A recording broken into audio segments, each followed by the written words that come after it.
Hello guys, ఇప్పుడు నేను చెప్పే విషయం అందరూ తెలుసుకోవాలి. అసలు ప్రభుత్వం అంటే ఏంటి? మనం అంటే ప్రజలు. మరి ప్రభుత్వ నిధులు అంటే అవి కూడా ప్రజలవే.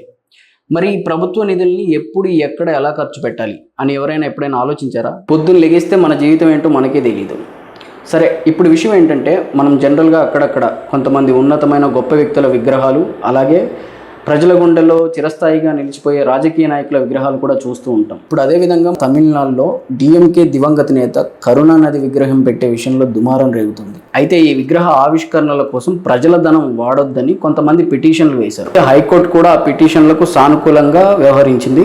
అదే పిటిషన్ని మళ్ళీ సుప్రీంకోర్టుకు కూడా దాఖలు చేసింది. అయితే సుప్రీంకోర్టులో ఏం చెప్పారంటే, ఇలాంటి విగ్రహాలు వాళ్ళ సొంత నాయకులని కీర్తించుకోవడం కోసం ఏదైతే ఈ ప్రజల ధనాన్ని వాడకూడదని చెప్పేసి కరాఖండిగా తీర్పునిచ్చేసింది.